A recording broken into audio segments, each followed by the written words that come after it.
Praise the lord. క్రీస్తు నామంలో మీ అందరికీ నా వందనములు. ప్రియమైన దేవుని బిడ్డలారా, మే నెలలోనికి మీకు స్వాగతం. ఈ నెల మీ జీవితం మొత్తాన్ని మార్చేసే ఒక ప్రత్యేకమైన సమయం. ఎందుకంటే మే నెల అనేది 5వ నెల. బైబిల్లో 5 సంఖ్య అనేది దేవుని కృపను సూచిస్తుంది.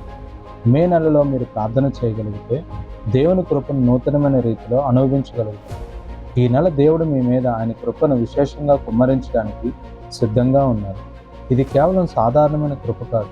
ఇది మీ విజయానికి దారితీసే, రక్షణను అందించే, మీరు సాధించలేని దానిని సులభంగా సాధింపజేసే కృప.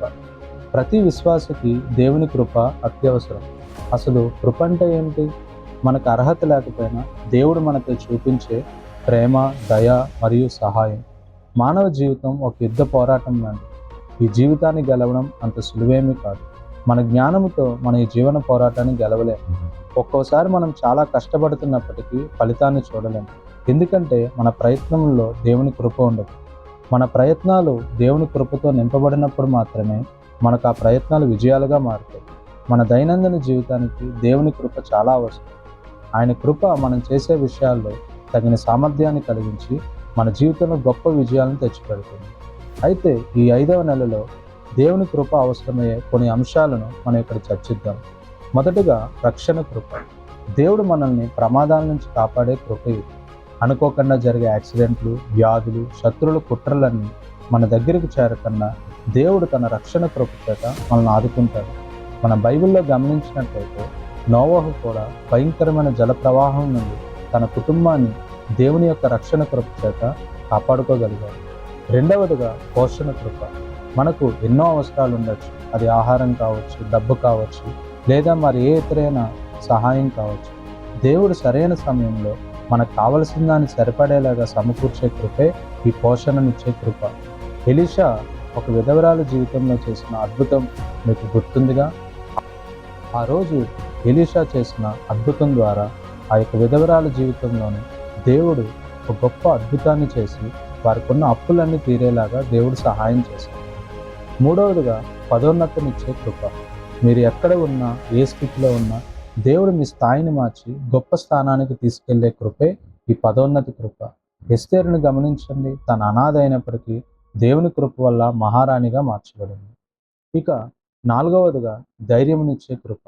మన జీవితంలో ఎన్ని కష్టాలు వచ్చినా దేవునిపై మన విశ్వాసాన్ని కోల్పోకుండా నిలబడగలిగే శక్తిని ఈ ధైర్యమునిచ్చే కృప మనకు అనుగ్రహిస్తుంది.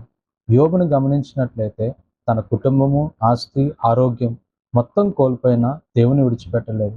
కారణం ఏంటో తెలుసా? దేవుడు తన ధైర్యాన్ని ఇచ్చే కృప యోబులో పూర్తిగా నింపి ఉంచాడు. మన జీవితంలో కూడా ఎన్ని కష్టాలు ఎదురవుతున్నా మన దేవుని కొరకు నిలబడాలంటే ఈ ధైర్యమునిచ్చే కృప మనకు చాలా అవసరం. ఇక 5వదిగా పవిత్రతనిచ్చే కృప. మన స్వభావం మారి మన జీవితంలో పాపములను విముక్తి కలిగి పవిత్రమైన జీవితం చేయడానికి మనం ఎన్నో సంవత్సరాల నుండి కృషి చేస్తూనే ఉన్నాం. అయితే ఈ 5వ నెలలో దేవుడు పవిత్రతనిచ్చే కృప ద్వారా మీ జీవితంలో ఎంతవరకు మీరు అనుభవిస్తున్న ప్రతి బలహీనత నుండి పాపం మీద మీకు జయమునిచ్చి మిమ్మల్ని నీతిమంతులుగాను, శక్తిమంతులుగాను దేవుడు తీర్చబోతున్నాడు. యాకోబు కూడా 20 సంవత్సరాలు దేవునికి దూరంగా ఉన్నప్పటికీ ఒక్క రాత్రిలో దేవుని యొద్ద పెనుగులాడి యాకోబు కాస్త ఇశ్రాయేలుగా మార్చబడ్డాడు.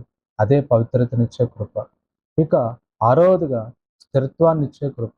మన రోజువారీ జీవితంలో మనశ్శాంతిగా, విశ్వాసంగా నిలబడేలాగా దేవుడు ప్రతిరోజు ఈ స్థిరత్వాన్నిచ్చే కృపను మనకు అనుగ్రహిస్తాడు.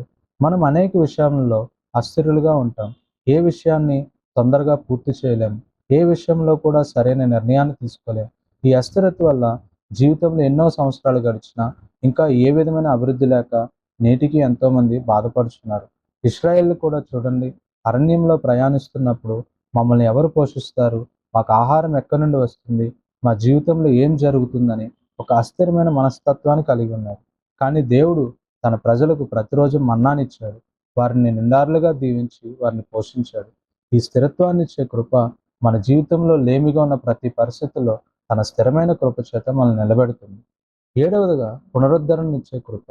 మనం కోల్పోయిన అవకాశాలు, సమయం, మన యొక్క కుటుంబ సంబంధాలు, మనం పోగొట్టుకున్న ఆశీర్వాదాలను తిరిగి దేవుడు మనకి ఇవ్వగలడు. ఇదే పునరుద్ధరణనిచ్చే కృప. యోవేలు గ్రంథం 2:25 ప్రకారం మన నష్టపోయిన సంవత్సరాలన్నీ దేవుడు తిరిగి ఇవ్వగలడు. ఈ విధంగా దేవుని కృపను మనం మన జీవితాల్లో అనుభవించడం అనేది ఎంతో అవసరమైనది. ఈ మే నెల నిమిత్తం నాతో కలిసి మీరొక చిన్న ప్రార్థన చేస్తారా? నాతో కలిసి ఈ ప్రార్థనలో ఏకీభవించండి. పరలోకమందున్న తండ్రి, నీ ప్రేమకు మరియు కృపకు కృతజ్ఞతలు. యేసుని రక్తం ద్వారా నీ సన్నిధికి వచ్చి, నీ కృపను నా జీవితంపై అడుగుతున్నాను. ప్రభువా, నన్ను కాపాడే రక్షణ కృపను నాకు ప్రసాదించండి. నా అవసరాలను తీర్చే పోషణ కృపను కురిపించండి. నా జీవితాన్ని పైకి తీసుకెళ్లే పదోన్నత కృపను నాకు దయచేయండి ప్రభువా. సమస్యల్లో ధైర్యంగా నిలబడే కృపను నాలో స్థాపించండి. పాప బంధకాల నుండి నన్ను విముక్తి చేసే పవిత్రమైన కృపను నాకు ఉంది. ఏ ఆశీర్వాదం వచ్చినప్పటికీ దాన్ని నిలబెట్టుకునే స్థిరమైన కృపను నాలో నింపండి ప్రభువా. గతంలో నేను కోల్పోయిన ప్రతి అవకాశము, సమయము, ఆశీర్వాదమును తిరిగి పునరుద్ధరించే నీ కృపను నా జీవితానికి దయచేయండి.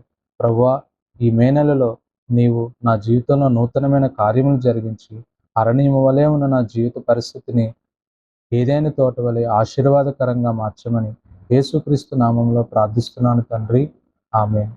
ప్రియమైన సహోదరి సహోదరులారా, ఈ మే నెలలో దేవుడు మీ జీవితంలో గొప్ప కార్యాలు చేయబోతున్నాడు.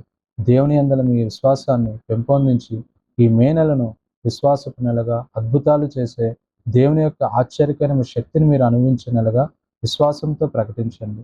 దేవుడు మీ జీవితాన్ని ఆశీర్వదిస్తాడు.